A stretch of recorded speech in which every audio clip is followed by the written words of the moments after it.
एक बुढ़िया थी। उस बुढ़िया का एक बेटा था जिसका नाम था रामनाथ। रामनाथ धन कमाने के लिए परदेश चला गया। बुढ़िया अपने पुत्र के विदेश जाने के बाद बहुत चिंतित और दुखी रहने लगी, क्योंकि की बहू उसे प्रायः नित्य खरी खोटी सुनाया करती थी। इसीलिए बुढ़िया प्रतिदिन चिंतित और उदास रहती और घर के बाहर स्थित कुएं पर बैठकर रोया करती थी। बुढ़िया का एक क्रम रोज चलता रहा।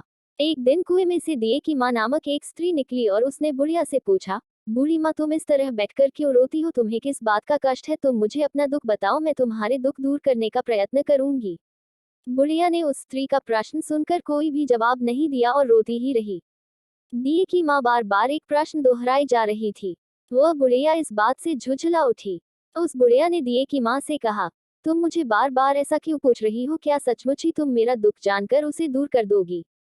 बुढ़िया की बात सुनकर दिए की माँ ने उत्तर दिया, मैं अवश्य ही तुम्हारे कष्टों को दूर करने का प्रयत्न करूंगी।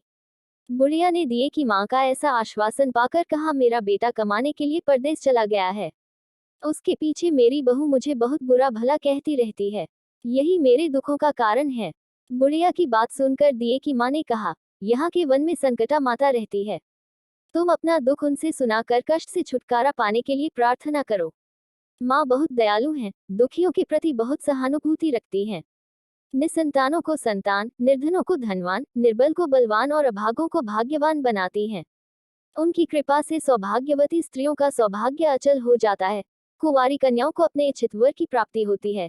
रोगी अपने रोग से मुक्त होते हैं। इसके अलावा जो भी मनोकामना हो वह सभी को पूरा करती है, इसमें कोई भी संदेह नहीं है। दिए की माँ से ऐसी विलक्षण बात को सुनकर बुढ़िया संकटा माता के पास गई और उनके चरणों पर गिरकर विलाप करने लगी।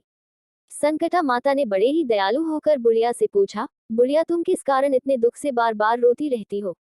बुढ़िया ने कहा, हे माता, आप तो सब कुछ जानती हो, आपसे तो कुछ भी छिपा नहीं है। आप मेरे दुख को दूर करने का आश्वासन दे तो मैं अपनी दुखद गाथा आपको सुनाऊं। बुढ़िया की बात सुनकर संकटा माता ने कहा, मुझे पहले अपना दुख बताओ, दुखियों का दुख दूर करना ही मेरा काम है।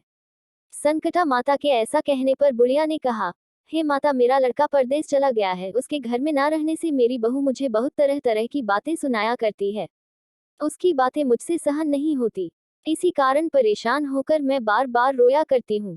बुढ़िया की इस दर्द भरी कथा को सुनकर संकटा माता ने कहा, तुम घर जाकर मेरे लिए मन्नत मनौती मांग कर मेरी पूजा करो, इससे तुम्हारा लड़का सकुशल घर वापस आ जाएगा। मेरी पूजा के दिन सुहागन स्त्रियों को आमंत्रित कर उन्हें भोजन कराना, ऐसा करने से तुम्हारा लड़का अवश्य ही तुम्हारे पास आ जाएगा। संकटा माता के कहे अनुसार उस बुढ़िया ने मनौती मांग कर पूजा की और सुहागिन स्त्रियों को भोजन के लिए आमंत्रित किया। परंतु विचित्र बात ये हुई, जब बुढ़िया ने स्त्रियों के लिए लड्डू बनाने शुरू किए तो उससे 7 की जगह 8 लड्डू बन गए। इस बात से बुढ़िया बहुत ही असमंजस में पड़ गई। ऐसा होने का क्या कारण है? कहीं मुझसे गिनने में तो गलती नहीं हो रही, अथवा अपने आप 8 लड्डू बन जाने का कोई अन्य कारण है? उसी समय संकटा माता एक वृद्ध स्त्री के रूप में बुढ़िया के सामने प्रकट हुई और बुढ़िया से पूछा, क्यों बुढ़िया, आज तुम्हारे यहाँ कोई उत्सव है क्या? ये सुनकर बुढ़िया बोली, आज मैंने संकटा माता की पूजा की है और सुहागिन स्त्रियों को भोजन के लिए आमंत्रित किया है, किंतु जब गिनकर 7 लड्डू बनाती हूँ तो वे लड्डू अपने आप ही 8 बन जाते हैं। मैं इसी बात से चिंता में पड़ गई हूँ। बुढ़िया की बात सुनकर संकटा माता ने कहा, क्या तुमने किसी बुढ़िया को भी आमंत्रित किया है? बुढ़िया कहने लगी, नहीं, मैंने ऐसा नहीं किया, परंतु तुम कौन हो? संकटा माता ने कहा, मैं बुढ़िया हूँ, मुझे ही आमंत्रित कर लो। ऐसा सुनकर बुढ़िया ने उस बुढ़िया रूपधारी संकटा माता को भोजन के लिए आमंत्रित कर लिया। इसके बाद बुढ़िया के घर पर सभी आमंत्रित सुहागनें आ पहुंची और बुढ़िया ने सबको लड्डू तथा अन्य मिठाई आदि का भोजन कराया। इससे संकटा माता उस बुढ़िया पर बहुत प्रसन्न हुई और माता की कृपा से उस बुढ़िया के बेटे के मन में अपनी माता और पत्नी से मिलने की इच्छा उत्पन्न हुई और वह अपने घर के लिए चल दिया।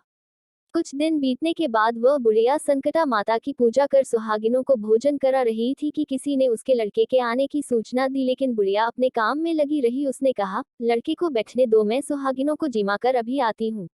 लड़के की बहू ने पति के आने का समाचार सुना, उसी क्षण पति के स्वागत के लिए तुरंत घर से चल दी। लड़के ने अपनी पत्नी को देखकर मन में सोचा कि मेरी स्त्री मेरे प्रति कितना प्रेम रखती है, जो खबर पाते ही मुझसे मिलने आ गई, परंतु मेरी माँ को मुझ पर जरा भी प्रेम नहीं है। मेरे आने की खबर पाकर भी मेरी माँ मुझसे मिलने नहीं आई। जब पूजा का काम समाप्त हो गया, सभी सुहागिनें भोजन करके अपने अपने घर को लौट गई। बुढ़िया अपने बेटे से मिलने के लिए उसके पास पहुंची।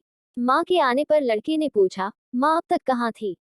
माँ ने कहा, बेटा मैंने तुम्हारी कुशलता के लिए संकटा माता से मनौती मांग रखी थी, उसी को पूरा करने के लिए सुहागने जिमा रही थी। संकटा माता की कृपा से उसका मन अपनी पत्नी से हट गया। उसने माँ से कहा, माँ या तो मैं यहाँ रहूंगा या ये रहेगी। बुढ़िया ने कहा, बेटा तुम्हें मैंने बड़ी कठिन तपस्या से पाया है, इसीलिए तुम्हें छोड़ नहीं सकती, इसलिए चाहे बहू का त्याग भी करना पड़े मैं कर सकती हूँ। अतः लड़के ने अपनी स्त्री को घर से निकाल दिया। घर से निकलकर बाहर आई तो बहुत दुखी मन से एक पीपल के पेड़ के नीचे बैठकर रोने लगी। एक राजा उधर से जा रहा था, उसे रोता देखकर राजा रुका और पूछा, तुम क्यों रो रही हो? तब उसने अपनी सारी व्यथा राजा को कह सुनाई। राजा ने कहा, आज से तुम मेरी धर्म बहन हो, इसलिए रो मत, मैं तुम्हारे सभी कष्टों को दूर करने का प्रयास करूंगा। ये कहकर राजा उस स्त्री को अपने महल में लेकर आ गया। महल जाकर राजा ने रानी को सारी कथा सुनाई और रानी को कहा, देखो आज से मेरी यह धर्म बहन है, इसी महल में रहेगी और इसको किसी भी प्रकार का कष्ट नहीं होना चाहिए।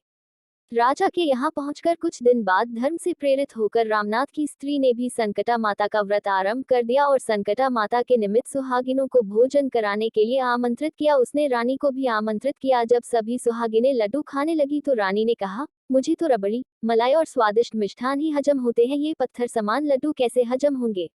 ऐसी अवहेलनापूर्ण बातें कहकर रानी ने लड्डू खाने से मना कर दिया। कुछ समय बाद संकटा माता की कृपा से रामनाथ अपनी पत्नी को खोजते हुए राजा के महल में आया। वहां आकर अपनी पत्नी को संकटा माता की पूजा करते हुए देखा तो संकटा माता को हाथ जोड़कर प्रणाम किया और अपनी पत्नी से कहा, प्रिय मेरे अपराध को क्षमा करो। पत्नी ने कहा, हे नाथ, यह सब प्रारब्ध से ही होता है, इसमें आपका कोई दोष नहीं है। आप मेरे ईश्वर रूप हो, मेरे ही अपराध को क्षमा करें। ये कहकर दोनों ने विधि पूर्वक संकटा माता व्रत कथा सुनी, संकटा माता की पूजा की। पूजा को समाप्त कर सुहागिनों को जिमाकर दोनों पति पत्नी अपने घर की ओर प्रस्थान के लिए तैयार हुए। जाते समय रामनाथ की स्त्री ने राजा रानी से कहा, जब मुझ पर दुख पड़ा था तो आप लोगों ने धर्म बहन बनाकर मुझे आश्रय दिया था। यदि आपको किसी भी तरह की सहायता की आवश्यकता हो तो मेरी कुटिया में निसंकोच चले आना। ऐसा कहकर दोनों पति पत्नी अपने घर चले आए। संकटा माता के प्रसाद का निरादर करने के कारण रानी पर भारी संकट आ पड़ा। रामनाथ की बहू के जाते ही उनका राजपाट नष्ट हो गया। ऐसी विपत्ति में पड़कर रानी ने राजा से कहा, ना मालूम वह तुम्हारी धर्म बहन कैसी थी, उसके यहाँ से जाते ही सब कुछ नष्ट हो गया। रानी ने राजा से कहा, जाते समय वह कह गई थी कि जब मेरे पर कष्ट पड़ा था तब मैं तुम्हारे यहाँ आई और कदाचित तुम्हारे ऊपर कोई भी कष्ट पड़े तो तुम मेरे घर चले आना, इसीलिए हम लोगों को उसके यहाँ ही चलना चाहिए। ऐसा विचार कर राजा रानी दोनों ही अपनी धर्म बहन के घर गए। वहां जाकर रानी ने कहा, बहन तुम्हारे जाते ही ऐसा क्या हो गया कि हमारी सारी संपत्ति नष्ट हो गई, हम लोग बहुत परेशानी में पड़े हुए हैं। रानी की बात सुनकर रामनाथ की स्त्री ने कहा, बहन मैं तो कुछ नहीं जानती, मेरी तो सब करता धरता संकटा माता है, इसके अतिरिक्त कोई दूसरा नहीं।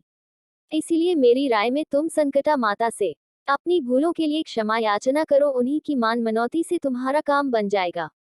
तुम्हारे सारे बिगड़े काम अपने आप सुधर जाएंगे। रामनाथ की स्त्री की बातें सुनकर रानी ने श्रद्धा भक्ति से संकटा माता का व्रत किया और सुहागिनों को जिमाकर अनजाने में हुई अपनी सब भूलों के लिए संकटा माता से बार बार क्षमा मांगी। रानी के ऐसा करते ही संकटा माता प्रसन्न हो गई और रात में रानी को स्वप्न में कहा कि तुम दोनों पति पत्नी अपने महल को चले जाओ, वहां जाकर मेरी पूजा करना और मेरे निमित्त सुहागिनों को जिमाना। ऐसा करने से तुम्हारा गया हुआ राजपाट तुम्हें दोबारा वापस मिल जाएगा। सुबह होते ही रानी ने अपने स्वप्न की बात राजा को बताई। रानी की बात सुनते ही राजा उसी क्षण रानी को साथ लेकर अपने महल की ओर चल दिया। महल में आने के बाद राजा रानी ने संकटा माता के कहे अनुसार पूर्ण भक्ति भाव से माता संकटा की पूजा की और सुहागिनों को भोजन कराया। ऐसा करने से उनका बिगड़ा हुआ सारा समय सुधर गया और सारा राजपाट उन्हें वापस मिल गया और वह पहले की तरह राज्य को भोगने लगे। बोलो संकटा मैया की जय।